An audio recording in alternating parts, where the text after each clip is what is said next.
when I heard Cortical Digital made an anime, my reaction was like, Sa, nani? Segai!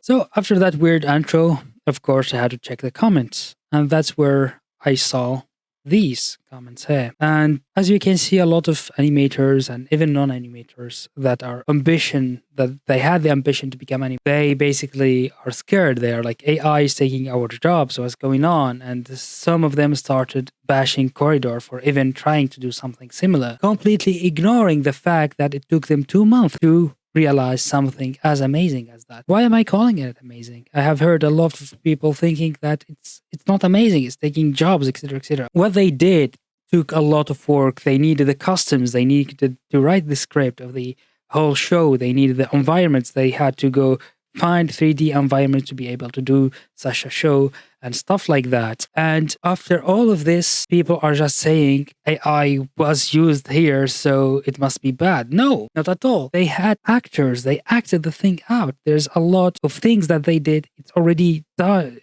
Like we are already doing it when we make animations out there. We are taking references.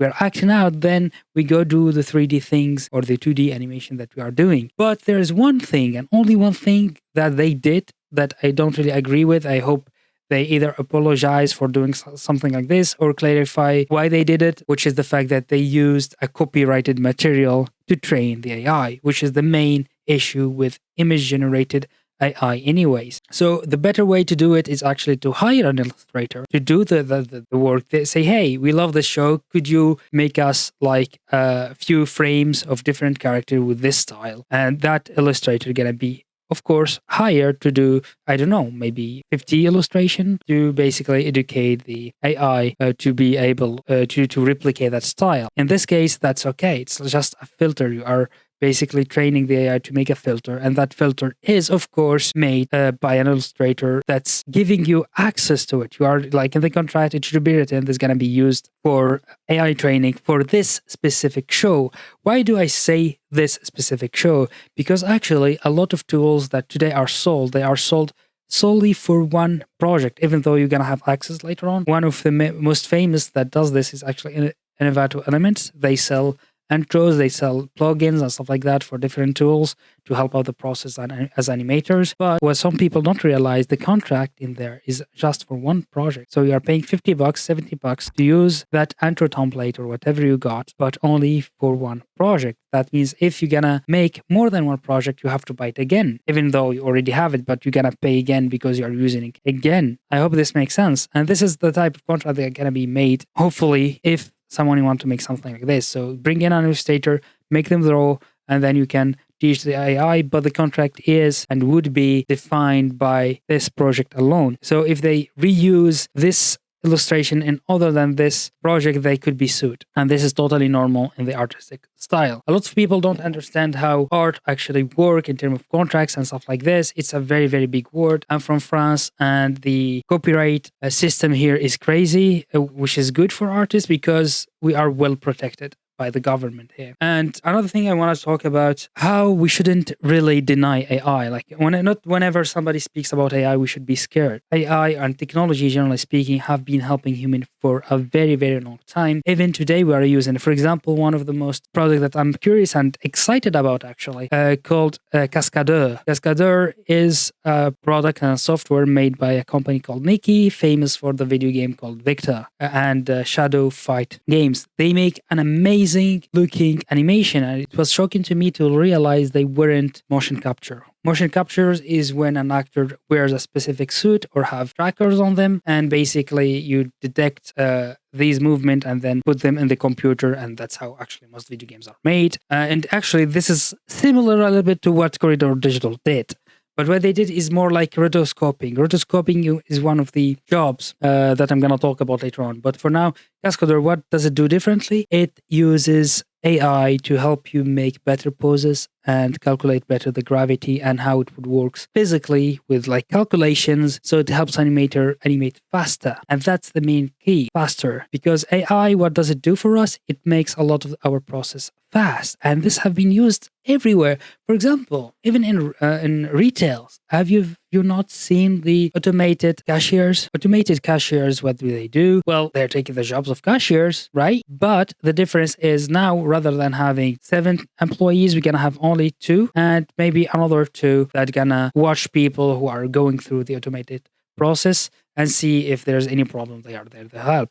So they are basically making it faster to work. Is it a bad thing? Is it a good thing? You are saying, well, that means if now we are hiring 4 people rather than 7, there's like 3 people that lost their jobs. There's a little bit of untruth in that, of course. But the other thing that you are neglecting is the fact that making new technology means making new jobs and opportunities. Think of it before, when animation and even video games were a very small niche. There was no company that does that. It was only a few people on their houses that do that. But because today it's a whole market, it's one of the biggest markets out there. We do films, we do animation, we do gaming, and these are very huge markets with a lot of budget. Why? Because it became easier. And today, imagine if Unity or Unreal Engine are still paid, and it was paid when it was paid, it was like thousands of dollars a year. Do you think indie gamers would be able, do you think indie designers were able to design games because of that? Of course not. But the fact that they made it accessible to people, that means it created more opportunity for people to create. And that's the whole philosophy of Corridor, is democratizing anime or animation or whatever they're trying to do, democratize. As I said, they did something bad, and that only thing that they made bad because I thought it was public domain film, but it wasn't. So that's big issue there. But other than that, everything they did is normal. For example, some of the things that animators and studios in animation already do, it's actually when it comes to illustration, to figure out the environment of the game, film, movie, whatever you are doing. So they hire an illustrator to generate few images out of their mind. But because the requirement is very huge, they are like, we need 100 illustration in 2 weeks. So the illustrator, do you think he's gonna just start drawing? No, he's gonna go into a 3D software. He's gonna make a rough environment with a rough mannequin poses and stuff like that. And then after that, he's gonna trace over those and draw, then add and remove things to speed up the process again. So it goes back again to the time. Another thing that we could talk about here is actually this could be AI used by illustrators themselves. So basically they train the AI by maybe making 20 images to produce 100. So they cut the time from 2 weeks to 3 days, just like that. And again, the AI generated images, the whole problem, and I believe the only problem with those mainly is the fact that they used images from artists that didn't agree on being part of that. But if you remove that factor, it should be okay. So what did Corridor Digital did in this case is okay as long as they had the rights to do that with the movie they used as a reference. If they had access to that and they have the copyright to do that, there's no legal problems and logical problems or whatever they were doing. It's like adding a filter on a movie. Plus, they did a lot of what we call collage, compositing between different videos, one over the other, to have this amazing looking film. Yes, it's completely different from real anime, of course. It has its distinct look. It's just another style. As you can see today, we are still doing 2D animation. We are still doing stop motion. We are still doing a lot of different. We can see as well in the Japan, anime used 3D when it comes to buildings, when it comes to cars, because it's very hard to draw those on different angles. So it's easier to buy models from, a marketplace, of course, and use them in your production because you are trying to lower the cost. Of course, you don't have infinite money as a studio as well, so you're gonna lower the cost and you're gonna use whatever you want. And this is not even new. Disney back in the days, they did that with 2 movies. As you can see here on the screen, it's the same animation that copied one from the other because probably the first one took a lot of money and a lot of references. They had to film actors and stuff like that to be able to do something similar to this. So the best solution is actually reuse from something that you have done. So if studios had something similar to this in real life, they're gonna use it. They're gonna cut on the time, and that's normal. Actually, a lot of people think this is gonna make you lose jobs, but think of the amount of studios that could be open because of such technologies, because they are now democratized and people could have access to them. You're gonna have more indie films or indie animations. Blender did that in the field of 3D when it came out, it was like, we are free, we are open source, everyone can use us, we could make amazing things. Now, today, a lot of amazing movies came out of Blender, which was a joke between artists 5 years ago. It was a joke. And when I was a student, people were mocking me because I was using Blender. They were like,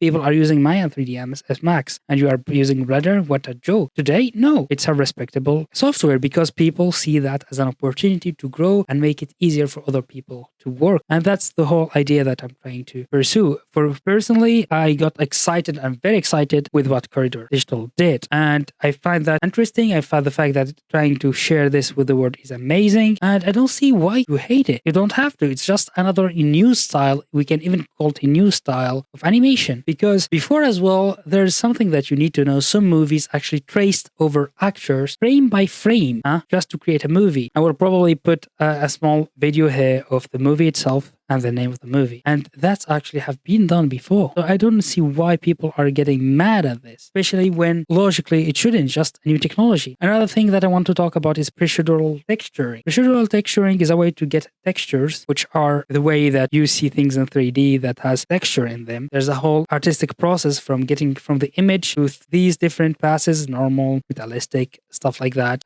to the end result, the 3D model that looks popping and amazing. This, back in the days, it took me a whole day to produce maybe 2 textures. That's everything you do because it was a complicated process. You have to go into Photoshop, you have to try to take your picture yourself and maybe make it seamless and then produce all these passes and apply them on the model. So do you think if there was a solution to make maybe all my texturing needs, let's say 30, I wouldn't do it if it only took me like 1 hour? Of course I will. That's actually what Substance did. Substance did that to us and even had some smart layering that detects, thanks to AI, the mod gonna be if there's dust, where the dust gonna be. So it's gonna make it very, very easy for us to texture models and produce more texturing. Does that mean that the photograph who used to take texture is losing jobs? Maybe. Or maybe they actually are adapting and they learned this software. Now they are the one making this for company. So the only way I feel you're gonna lose this game if you don't embrace the technology is if you ignore it. If you ignore it, this is what happens if you ignore the technology. You're gonna be outdated. Netflix gonna come in, like what happened in the movie industry, and all the stores that used to rent movies are dying out because if they embrace this idea of streaming as a service or Spotify with music and books, the cast and stuff like that, they would still be in business. But no, they ignored what's going on in the market and they were basically backstabbed because of this. So I feel like these technologies going to create more jobs for us because it's technical. It takes a lot of skills to be able to do something like this. I mean, one of the things that actually blew me away in whatever Corridor was doing there is actually they had to pass this movie frame by frame on the AI software to produce images frame by frame. That's a lot of work. And we can't neglect that. It's not like, it's like 3D. People, when they first heard of 3D, they thought 2D gonna die. They thought, oh, how comes animators don't know how to draw? I'm an animator. I don't know very well how to draw anatomy. I'm bad at it, but I know how to animate. Will I neglect drawing anatomy and knowing how the volume works and stuff like that? No, it's actually a skill that I would love to develop over time. And is it useful for me? Of course, it's gonna be useful, but it's not mandatory. So a lot of animators today, they understand the physics,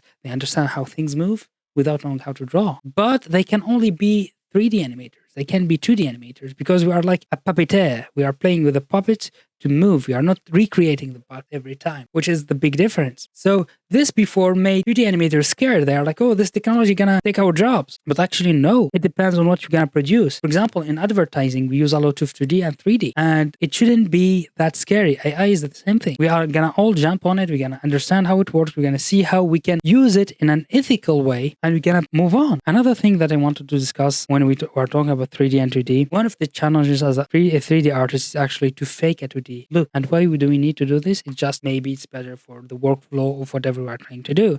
And this is already done by one of the video games called Guilty Gear. Guilty Gear perfected the look of 2D in 3D models. And it took a lot of time to be able to do that. And that's a job. The technical stuff and the technical research and the R&D to be able to reproduce a certain look is actually a lot of work. So now let's say we have the amazing Into the Multiverse film of Spider-Man. We have the look. To produce this look, it took a lot of passes, a lot of research. Now we know how to get to the look. Wouldn't it be good to maybe have that thought to an AI to reproduce for all the frames of our movie? It probably would be. It's gonna save us a lot of time, a lot of work, and yeah. So that's kind of what Corridor Digital did. And there's nothing wrong logic. Some people gonna hate it. Okay, no problem with that. Some people hate stop motion animations. They think it's like for kids or it's like puppets and they don't like it. Others do. So the fact that there's a difference and there's like this big fight around it doesn't make sense to me. And finally, tell me in the comments below what do you think of whatever I'm saying. If you agree with it or don't agree with it, if you have a different perspective, I'm open. I would love to hear. Because, for example, one of the things that one of my friends were shocked that I actually supported AI art. He was like, well, it takes our jobs and stuff like that. I was like, actually, no. It maybe helps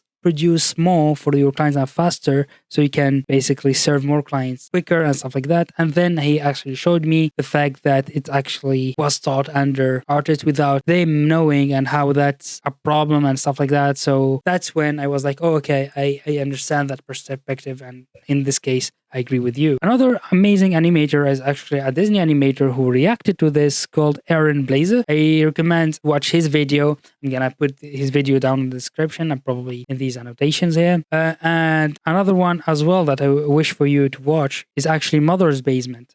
This guy is actually and says it's an insult to his life that this is happening. Actually, no, it's not. It's just a different type of art. It's just a different type of expressing yourself. There's actors here. And what he says is not tasteful art, maybe for you.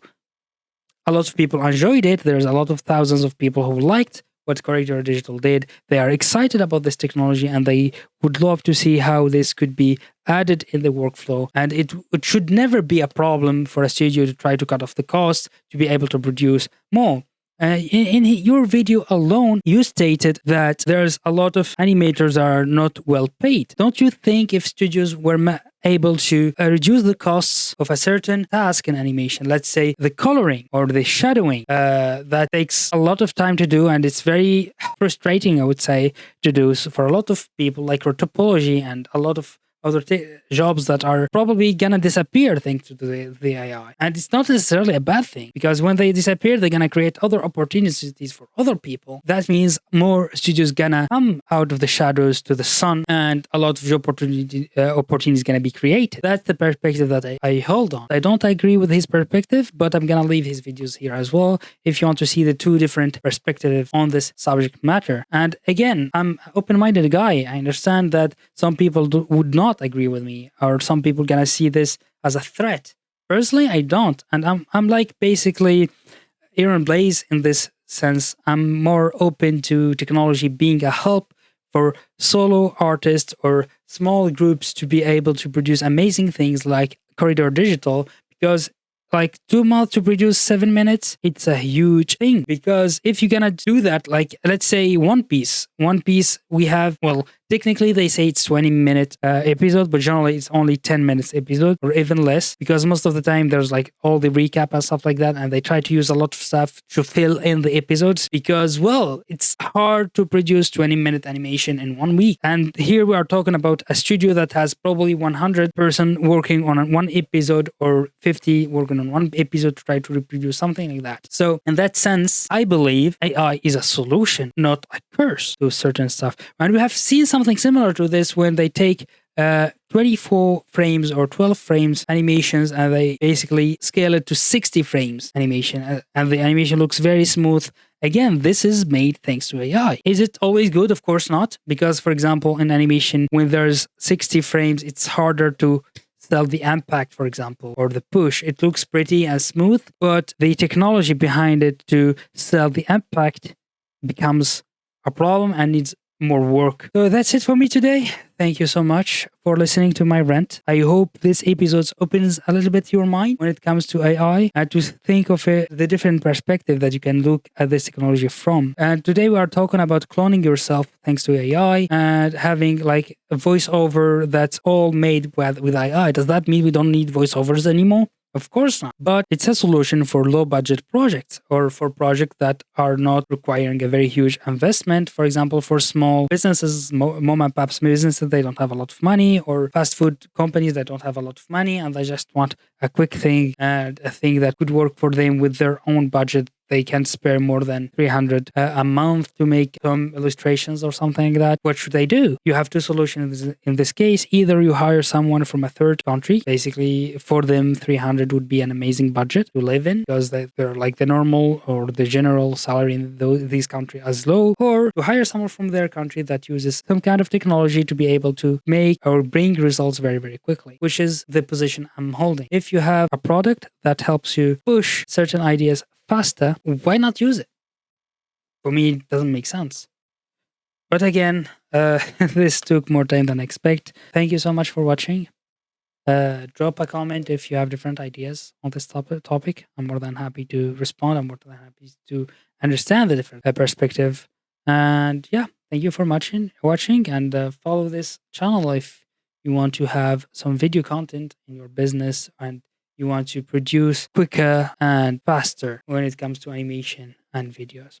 So thank you, and we'll see you in the next video. Have a great one.